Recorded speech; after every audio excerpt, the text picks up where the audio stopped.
কিন্তু অনেকে চান যে আপনার প্রিয়জন বা আপনার কাছের মানুষ কার সাথে কথা বলে এবং কার নাম্বার তার ফোনে সেভ আছে এটা কিন্তু দেখার চেষ্টা করেন অনেকভাবেই।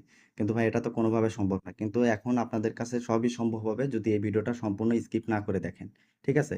আর আরেকটা কথা আমি আপনাদেরকে বলি সেটা হচ্ছে কি যে আপনার থার্ড পার্টি কোনো অ্যাপ লাগবে না। আপনার Facebook থেকে কিন্তু আপনি সম্পূর্ণ ডিটেইলস নিতে পারবেন এবং সম্পূর্ণ আপনার যতগুলো নম্বর তার ফোনে সেভ আছে সবগুলো নম্বর কিন্তু আপনি দেখতে পারবেন। তো আশা করি বুঝাইতে পারছি। তো চলেন বেশি কথা না বাড়িয়ে ভিডিওটা শুরু করা যাক। তো আপনারা ফার্স্ট অফ অল চলে যাবেন ফেসবুকে। আর অবশ্যই কিন্তু অফিসিয়াল ফেসবুকটা হতে হবে। আপনাদের একটু দেখাই। অফিসিয়াল ফেসবুক হতে হবে। তো অফিসিয়াল ফেসবুকে আপনি চলে যাবেন। তো যাওয়ার পরে আপনারা দেখেন উপরে কিন্তু 3 ডট পাবেন। তো এখানে আপনি সিম্পলি ট্যাপ করে দিবেন। তো আমি ট্যাপ করে দিলাম। ট্যাপ করে দেওয়ার পরে আপনাদের সামনে কিন্তু এরকম একটা ইন্টারফেস আসবে। তো এখানে দেখেন আপনারা কিন্তু একদম উপরে কিন্তু সেটিংসের যে লোগো আপনারা এখানে ট্যাপ করে দেবেন। তো সেটিংয়ের যে লোগো আমি এখানে ট্যাপ করে দিলাম। ট্যাপ করে দেওয়ার পরে কিন্তু এরকম একটা ইন্টারফেস পাবেন আপনারা।